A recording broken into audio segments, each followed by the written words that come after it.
you there. How's it going? I'm all good, not as good as you. That was a seriously impressive performance. Picture perfect. What did you make of the whole experience, the walkout, the celebration? You were very emotional after it, and the stepping elbow and the right was brilliant. Thanks, mate, thanks. Yeah, I think everything was just as planned. It couldn't, well, no, to be honest, I thought it was going to be a 5-rounder, but I think it's just a credit to, I'm really, really well trained. You know, I've trained with so many good people over the years, obviously. I trained at Team Carbon since I was like 14 years old. You know, massive thanks to them guys who have helping me. I've trained with Peter Fury for years as well. Amazing boxing coach who's helped me out loads. Obviously, I've been with my dad. And so, mate, these are guys who don't need recognition. Do you know what I mean? These are not people who are like trying to be famous and trying to get public recognition. These guys know how good they are. And I just want to say a massive thanks to all the guys who've helped me in the training camp. Everyone who's helped me over the years. There's too many, mate. I'll sitting here and thanking people all night because I've been involved with martial arts since I was 8 years old and I'm 30 now. So just massive shout out to everybody who's helped me over the years. It's not gone unnoticed. And I think it's shown, like I'm so well trained, and I think now I'm really maturing as a person, as an adult, as an athlete, and I think I'm going to be UFC champion of the world, UFC heavyweight champion of the world for sure. What did you make of Jones responding to your call out so quick as well? Jon Jones knows I exist. Woohoo! That's a win in itself. I'm buzzing with that. Like, yeah, what I want to do, I've been saying it all week, is I want to win my fights going forward, of course, but also another goal of mine is like I want to motivate Jon Jones to stick around and fight me. Like, that is my absolute dream, mate. Like, the thought of that. Mate, you're from Atherton. I'm from Atherton. A guy from Atherton fighting Jon Jones, mate. Wild. Oh, my goodness me, that would be incredible. And, you know, you mentioned your biggest influences earlier and the guys that helped you get to where you are today. You know, your dad, what he's done for you over the past year, put together an elite heavyweight gym over numerous places, St Helens, Wigan, so many different places, so many guys from different parts of the country. Just in terms of what he's done for you over your career and over the past year as well. Right, my dad is such a good guy. Anyone who's spent any time with him will tell you. Everyone loves him, and not just that, the guy is a serious, smart guy when it comes to this sport. He's been involved with MMA for like 30 plus years. And yeah, just massive shout out to my dad. He's been there since my first training session when I was around 8 years old, doing like traditional jiu-jitsu, throughout the boxing sessions, throughout wrestling, all kinds of different martial arts, mate, that I've been involved with. My dad has been at every single session, and anyone from any gym that I've ever been to will know my dad as well because he's been there through the whole time. And massive shout out to my dad for the best training camp that I've ever had. You know, you mentioned Gan and Spivak afterwards that you was going to be there for that fight. But after being out for so long, do you not want to get back in there straight away? There's Pavlovich waiting there, isn't there, as well? That could potentially be on the table, couldn't it? I'm easy, mate. Throw me in with anybody, but I just think that fight makes sense. Like, it's in Paris. I'll get a little cheeky trip to Paris, have a few beers, eat some frog's legs and all that, chill out a little bit, and hopefully work for TNT Sport as well while I'm there. Nice. And yeah, just be able to watch the fights, be involved with it, build the next fight up. I think that just works really well for everybody. But mate, I've been matched up with Pavlovich twice before. Both times he's pulled out, which is, I'm not saying that he's scared of me, I'm just saying that's what's happened. And we're all going to fight each other anyway, so what does it matter what order it's in, really? Well done on a picture-perfect performance, man. Thanks, my brother. So, you mentioned about Paris. We've seen you fight Spivak before and how that went. Cyril tweeted that he thinks you should be careful what you wish for, and he'll see you in Paris. How do you think you match up against Cyril? I better be careful, apparently, yeah. I think I match up pretty well against him. I think I'm equally as fast as him. I move equally as well. The difference is I can grapple, and I've got a lot of power. And I think that's pretty undeniable at this stage of my career. He's like, I've got a lot of knockouts on my record, mate. I have to touch you once, and I wasn't even throwing heavy tonight. I thought it was going to be a 5-rounder. I didn't mean to knock him out. I thought it was going to be a 5-rounder. I'm not even joking, ask any of my team. I was pretty sure that was going to be a 5-round fight tonight, and just takes one shot, mate, at heavyweight, especially with me throwing him. You've been open about how, you know, the first few months after the knee injury with shit and how horrible it was for you. You came out to Tyson Fury speaking before your music. Was there something to link to that with your own mental health combined with what he said and done for people? Yeah, did you like that, by the way? I did like that. It was pretty nice, wasn't it? Well, it's actually on a song. It's on a Meek song. I'm not even really a fan of like UK rap or grime or whatever it is, but that's the intro to the song, and then it goes into a Meek song called Take Losses. And I just heard the song, and like I say, it's not really my style of music, but it's about like persevering through the hard times in life and stuff like that. And I just really wanted it to be a part of me coming back and showing everybody what I can do. And I don't know, I have to watch the walkout back, but it felt special to me. You talk about persevering, so then the payoff, right, is getting to come out here in London in front of the crowd, they're singing the song. What sort of buzz was that for you to actually just sit there? You looked like you were soaking it in after the fight and just taking a moment. No, it was an absolute buzz. I forgot how enthusiastic people are to touch me. I'm like walking out, spreading my arms, and people I was like, you're like arm barring me, pulling my arm back. Oh, it was so amazing, you know. It sounded quite quiet in the back actually. Like before I walked out, I couldn't really hear the crowd too much. And then on the walk, it was just absolutely insane. It felt like absolute madness, overwhelming, like movie stuff.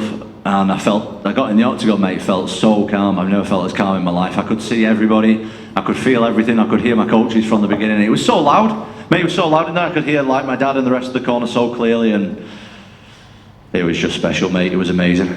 Two more quick ones from me. You came out and threw a kick hard right away. Was that to sort of say to yourself, right, knee's fine, we're good? No, I knew the knee's fine for a long time now. Like, I've been training with heavyweights, top level heavyweights, each and every day for the last 6 months at least, possibly more. I knew the knee was fine. The reason I threw that was a plan in the fight, but I was planning on throwing the head kick a little bit later on, because we saw a lot in the training camp that he slips the jab like to his right, so we drilled it a lot. And I kind of faked the jab or threw the jab, I can't remember, and he slipped to the right, so I just threw it automatically. I didn't throw it with any... Did it drop him or not? I can't remember. Rocked him. Yeah. Well, it was a good one. I liked it.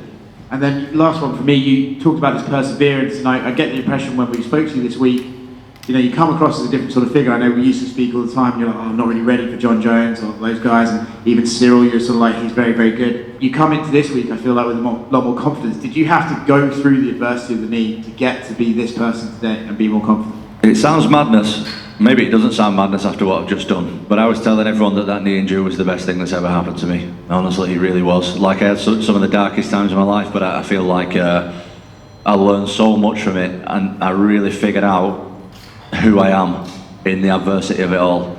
And I really figured out what I want to do and who I want to surround myself with, and how I want to spend my thoughts and my time and everything moving forward. Like, I just feel so good about everything, mate, and I really, really needed that reset. Hi Tom, you came on our podcast and Yeah, hello mate, you alright? Yeah, good you? Yeah, I'm good, thanks. Good. You mentioned in the podcast that you said then you went through some dark times with the knee injury, and you said at one point you wanted to quit. Tonight, seeing the crowd, having that massive win, just made me realise that you can get through anything in life.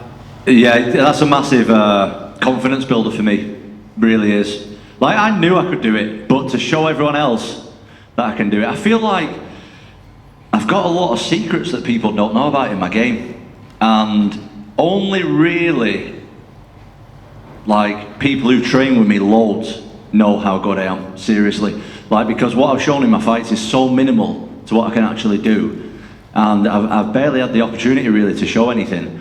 But it feels great just to, mate, there's some people, I read some shitty comments, and I know you shouldn't read the comments, but people screenshot them and send it me. I'm like, well, you fucking stop doing that shit. But people saying, oh, his career's over, he's never going to be back, and blah, blah, blah, all this stuff.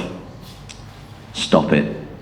You said, like, I love you said it's like a reset, because we all had lockdown a few years ago, and that was a massive reset for everyone to actually evaluate their lives and everything. So is this like a big moment for you to tell everyone that, do you know what, sometimes you do need to stop, reset, and it does take a dark time or a hard time to then strive to where you're going to go in life? Definitely, and to be honest, I was getting a little bit overwhelmed in the whole, I was on a really, really good roll, and I felt like I couldn't really stop it, and I couldn't really say no to the next fight, because I was just like, oh, I've been good this far, I'll be good for another one, and then, you know, the UFC offered me another fight that I think I can win, and then they offered me another fight with more money, a new contract, all this good stuff, and I just feel like I couldn't say no, and now I really know like what I'm about as a person, and I can come through the dark times. And if there's anyone out there watching this, so like I'm not trying to be an inspirational speaker or something, but try and set yourself small goals. Like try and set yourself 2-week, 3-week goals to do stuff, because that's all I did to get through it. Like I set myself a little goal every 2 weeks and I try and achieve that, because if you're just thinking, oh, it's never going to, like, there's people literally who said, well, what are you going to do now? You're going to get a normal job, or what's your plan going forward? I'm like, I'm going to be back, mate. Like, and for a few days I didn't believe that I could be back, in all honesty. I really thought about quitting this sport and doing something else, because that was horrible. But we're back now. I love that. That's so inspirational. And also, you said as well that you're fighting the most dangerous guys on the planet. I love that quote from you, because you've literally gone in with them. Do you feel now this part of your career where you're going to become heavyweight champ? I know you are. Have you got to meet fire with fire now? Have you literally got to go in, like no regrets, and just go for it each and every time now? That's exactly how I feel. And again, that's where the whole reset of the knee injury and stuff, changed my mindset massively. And I really had a massive choice, mate, in that year, where it was like, am I going to really go all in on this sport, or am I going to keep dicking around and just half be in and half be out? And obviously the answer was, I'm all in, and I'm coming for everything now, and nobody's stopping me. That's brilliant. Last one for me. Our podcast is called For Fitness Sake, as you know, and we're just trying to inspire people through the mind, body, soul. What does fitness mean to you? You've been through the injury times, you know, physically, mentally. What is fitness to you? Well, it's your health, which is the most important thing in the world. Like if you've not got your health, you've not got nothing. And what I went through is really minimal compared to what some people are going through. And you just got to be grateful for what you've got, mate, because you got to look after your body, because this is all we've got. Lovely words. Thank you so much. Well done again. Thank you, mate. Tom, over to your left at the back here. Hello. Hi, you mentioned about the fact you felt at your calmest at the start of the fight. You hadn't felt that calm at the start of the fight before. When you got the finish, you charged across the cage like a banshee, jumped on the fence. That was an even bigger reaction than we've seen from your past wins. What was the overriding emotion when you jumped on the cage? Was it relief? Was it elation? What was it? A bit of both, mainly relief. I forgot how stressful this fighting stuff is, to be honest. Like, my anxiety level over the last few days has been very, very high. And that's something that you get used to when you do it regular. The anxiety is always there. You can't fight it, mate. The anxiety is never going to go. That's something that I've learned over all these fights and stuff, and all this pressure is that anxiety is going to be there always. And you can't win. You're not going to beat that anxiety. You've got to go with it. But it's something I kind of lost touch with over the year of being off, and mate, I felt so sick today. I felt so sick that I've got to go out there and fight in front of loads of people. But when I'm scared, that's when I'm at my best, man. I'm dangerous as hell. Like, you put my back against the wall and tell me I can't do something, and you're going to be in for a rude awakening. Talk about the layoff and how it was the best thing for your career, and the fact that prior to that you were talking about not quite being ready for that leap to the very top level. Now you are ready for that leap to the top level. Do you remember the actual moment where that transition happened and the switch flipped? No, I don't think so. I think it just happened gradually over a few months. Like I said, at first, I was seriously questioning whether I want to carry on doing this anymore. But then I started watching the other heavyweights and thinking, actually, I'm a bit better than these, so I better get back to it. And I'm really happy I did. I absolutely love this sport. Like I said, it brings a lot of anxiety, but it's anxiety that I welcome and that I love, and that I just take it all in, mate, and I love it and I enjoy it. Brilliant. And the last one from me, you've already broken down in short fashion how you feel you match up with Cyril. How do you feel you match up with Jon Jones? I think I match up well. It's a dream fight of mine, and I think I'm young and I'm fresh. I've not got loads of miles on the clock. I'm big. I can do everything well. I'm fast. I'm strong. I'm heavy, which is unlike a lot of his opponents who he's fought in the past. And I just think I bring something different to him, and I think he knows that as well, or he should know it moving forward, definitely.